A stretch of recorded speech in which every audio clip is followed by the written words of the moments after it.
They just want to show that they can Islamize this country. They think about Taliban, they think about the Mujahideens, and they want to replicate it in this country. And they don't care what happened. They simply don't care, as long as at the end of the day there's Sharia and there is whatever thing they have in their head and they want to achieve. So these people that are sending messages are sponsored by Nigerians.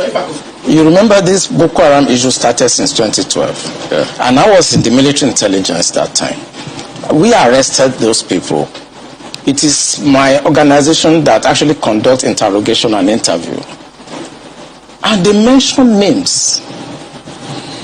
I mean, I can't come on air and start mentioning names of people that are presently in government now that I know.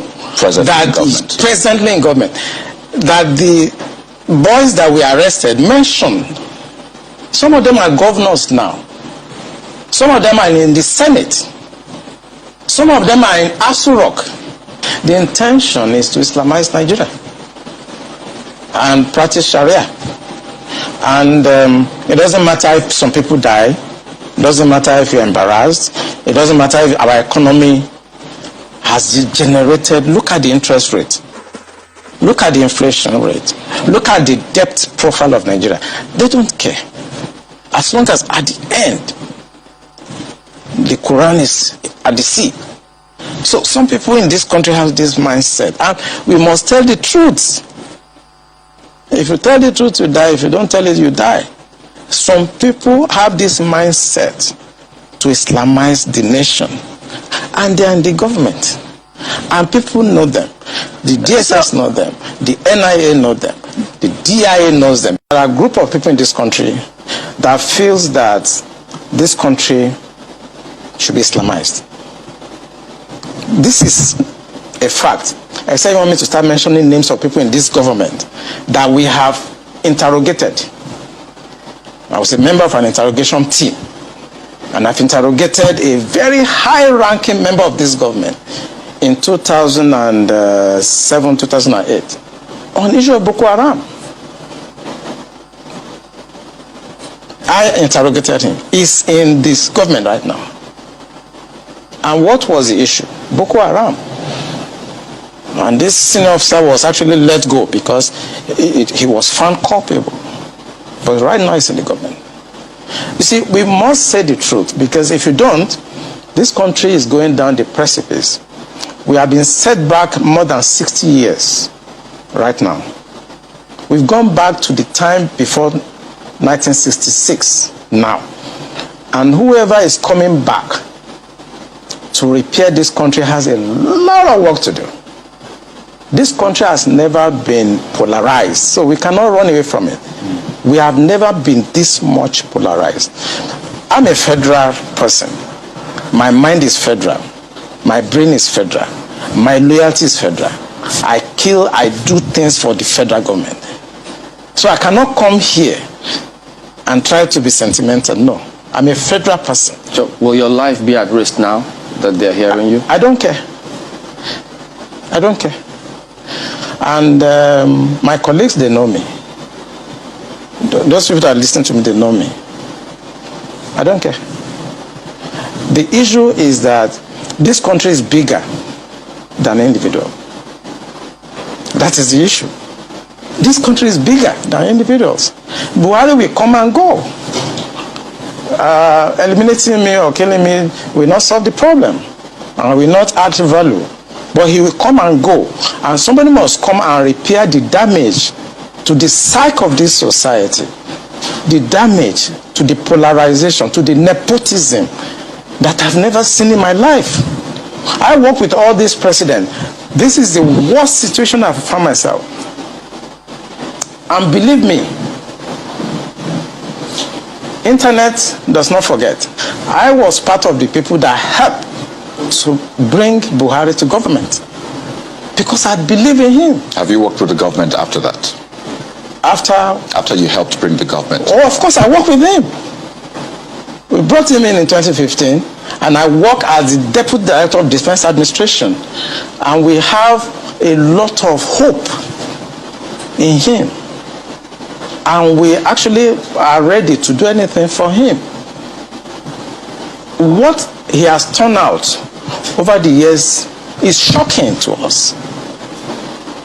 I was in Harvard in 2014, in December, when the Department of State Services and CIA and others were contemplating about Buhari and other aspirants. I know what we did to convince the American government that the only person that can come and put this country right is Buhari. That was before the Lagos, APC, before they chose within. Right. And that was how Tinubu came in. We know what we did, but what he has done in the past 6 years is shocking. It's unprecedented. And it should not be allowed to be swept under the carpet, because the damage to the psyche of this country is monumental. Let me first of all say that the idea of bringing people from outside the country to destabilize wasn't, I didn't say they brought people to destabilize. What I said was that the idea, they actually brought people into the country with the intention that those people will come and vote for them. I think you understand? And they never realized, they never knew, they were never convinced that they were going to win that election, because PDP was very, very strong on ground. So the fear was that they were going to lose the election. So the only thing they could do was to bring in people who could serve as mercenaries to come and win elections for them through the back door. But when the new PDP came on board and joined them and to form the APC and won the election, they didn't know what to do with those people. And in the process, those people became uncontrollable. Many people have spoken about that. You've mentioned a name now, although I hate to mention names. You've mentioned a name now. You've mentioned the El-Rufai. He talked about them. The greatest stupidity I get is when the victim shows profound nonchalance and maybe naiveness or feigned ignorance of a looming danger. Do you know when I hear that it's not easy to Islamize Nigeria, cannot be, it's not possible, I begin to wonder, are you saying this because you expect to see the possibility only when everybody begins to wear turban, or everybody begins to hit their heads on the floor and proclaim that they are now converts to Islam? No. You can say Nigeria is already Islamized when the instrument of power is controlled by Muslims.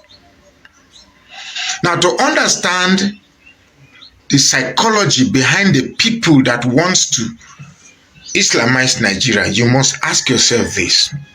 What are the symptoms? What would you see before you know that, yes, this is indeed what is going to happen? When you look at the unalivings in Benue, Plateau State, that is targeted at specific geographical location and specific that specific demography and a specific sets of faith, you shouldn't have to dig too far to know what the plan is. And because you stay far away from this, if you think it's not going to be your turn, definitely it's going to be your turn.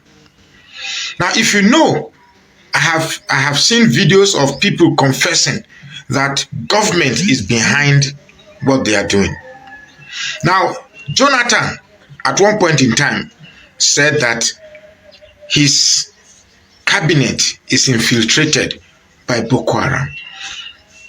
To understand the enormity of the challenge we have ahead of us, know this.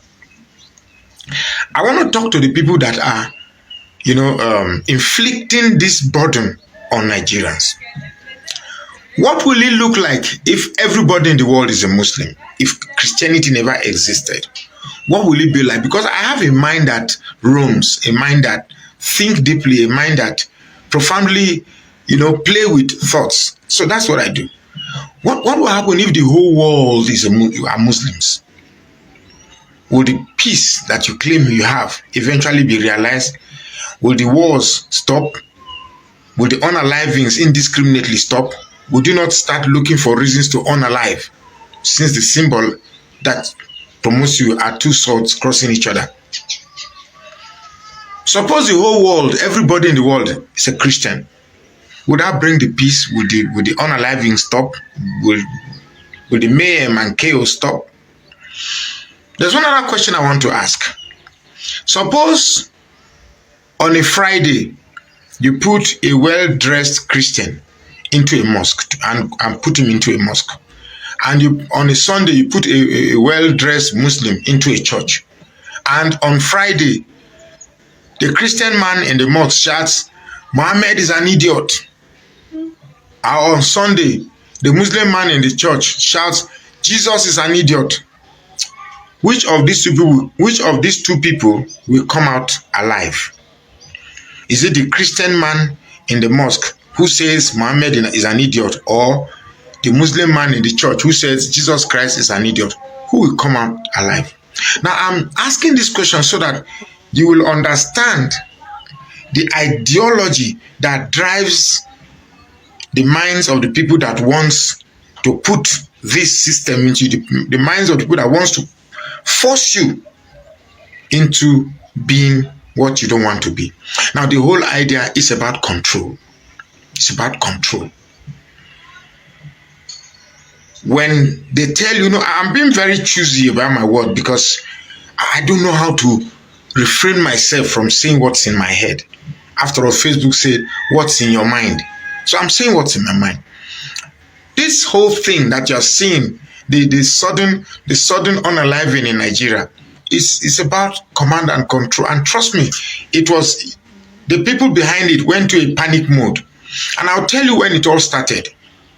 It started when, during the election between Goodluck Jonathan and Buhari, where Buhari said, let every race, every faith vote for them, for people belonging to their faith. And for the first time in election, Christians in the north voted outside this alliance of we are northerners. They voted. If you noticed, it was during Goodluck Jonathan's regime that the unalivings of Christians started. And it started with the Christians in the core north, then Christians in the middle belt. For some weird reason, the Christians in the core north have been taught, maybe to their thinking, been taught a lesson. Then the ones in middle belt now wants to be taught a lesson, so that when next election comes, what they are trying to do now is to force, particularly those states that are predominantly Christians, they're trying to force them to identify with that north and to skew their mind to always be northward, so that when elections come, we'll use that number we've long boasted about to subdue political results in favor of the north. Now, when I see this coalition, the coalition, so-called coalition, Peter, Atiku and El Rufai, I just wonder, is the same old agenda? Nobody yet is still thinking about Nigeria. To save this Nigeria, we must flush out these people with this barbaric, devilish agenda that says that, look, one tribe is superior to another tribe, or one religion is superior to another religion. By the way, I believe Islam in Nigeria is not really about salvation. It's just a tool. It's just a tool fashioned by a group of political people. This foul, they always disgrace me for my videos. People know it's a local place at this day. So the Islam, I know, is just a tool used by a group of people to grab power and control this whole country. So for you sitting back and saying that it cannot happen, it's already happening. It's already happening. It's already there. So there's nothing. You don't kid yourself. Nobody's saying you can't go to church, but the instrument that makes policy for you is already captured. So think. You either foolishly pretend and wait that government is going to save you, or you read the writings and understand how it's coming and devise means by yourself to protect and preserve yourself, not just yourself, your culture and tradition and your beliefs, and more importantly, the future of your children yet unborn. Otherwise, we'll just sit back and remain like other civilizations that have been captured, and we'll begin to wonder, how did it all happen? These people are focused and precise. They are resolved. While we, on the other hand, are still speculating. Is it real? Is it really happening? Will it stop?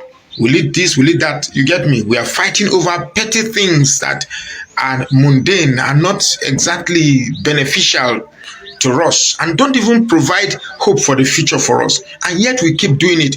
While as we divide ourselves fighting over these non-entities, these inanities, these people are advancing and getting more resolved and more powerful every day. It is time to think. It is time to see what's ahead of us and come together and fight it. Welcome back to Local Journal, my people. You see, the damage Buhari did to this country is unprecedented and is something that will not get over in a jiffy, because this country has gone back decades. Buhari has taken us so many years back, and as a matter of fact, it will be very difficult for anybody to get Nigeria back to the time of good luck, because so many things have been destroyed. The Buhari experience and situation Nigeria had can be likened to this statement that says, the devil you know is better than the angel you don't know. When we had good luck as the president of this country, things were going on well and Nigerians were like happy, but they felt like they needed something much more better than good luck. For me, I never saw anything good luck Jonathan did to warrant him to be booted out. But when the northerners, they called northern Fulani oligarchs, came and saw that they needed power and they had not completed their own brother's tenure, who was the former president, late Musa Yar'Adua of blessed memory, they felt that it was time to upsurge power from the southerner and bring in a northerner. And Nigerians, being naive, not knowing the plans the Fulani were planning then, gave into all this sheeplessly without verifying the real reason why these guys are after this whole thing. And the southerners, who have been always naive and follow the north sheeplessly, whatsoever the north says, they all follow it without investigating or having a mind of their own, followed the northerners and followed the northern leaders, just to ensure that they actualize their plan of ensuring that power returns to the north. Power returned to the north and Buhari eventually became the president. What did Buhari did? All Buhari was able to do was to ensure that he takes their Islamization agenda, the Fulanization agenda they had all this while, into the next level. It took it to the next level and the military was infiltrated. So many things, even his government, according to the interview we just had, was infiltrated by these people. And that is why Nigeria is at this dire stage at this moment. Buhari, who many Nigerians thought was going to be the Messiah, was the one that came to destroy this country eventually. And as it stands, it is going to take so many years for this country to be revamped. And that's one of the reasons why I don't really have anything against the current President Bola Ahmed Tinubu. One of my few displeasure and disaffection about this Bola Ahmed Tinubu's administration is the fact that he contributed to bringing Buhari to power. He is one of those people that stood at the forefront of protests to ensure that Goodluck was demonized, and they weaponized insecurity to ensure that Buhari was made the president. And he is the president now and facing the same challenge. So they cannot complain because APC is APC. They brought themselves to power and they should face everything. Nigeria is going down the drain every day and things are not working. Even though President Bola Ahmed Tinubu is trying his best. And that is the more reason why I say that it is a dangerous thing to allow another Fulani man to come and take over this country. Hausa man is there. If power wants to be zoned to the north, there are thousands of tribes. They should cede power to other tribes instead of a Fulani man, because their core agenda is jihad. How to turn this country into a Taliban kind of country. Their agenda has never been hidden. They know what they are doing and they know what they want to achieve. If we don't want this country to be Fulanized and Islamized, we need to be intentional about everything we do in this country. We need to think very well before we make anybody from the north the president of this country. That is the major reason why I said the regional government is the perfect system for this country if we cannot divide. This is what I have to say. Kindly drop what you have to say in the comment section. And if today is your first time to visit our channel, please kindly like, share and subscribe to our channel.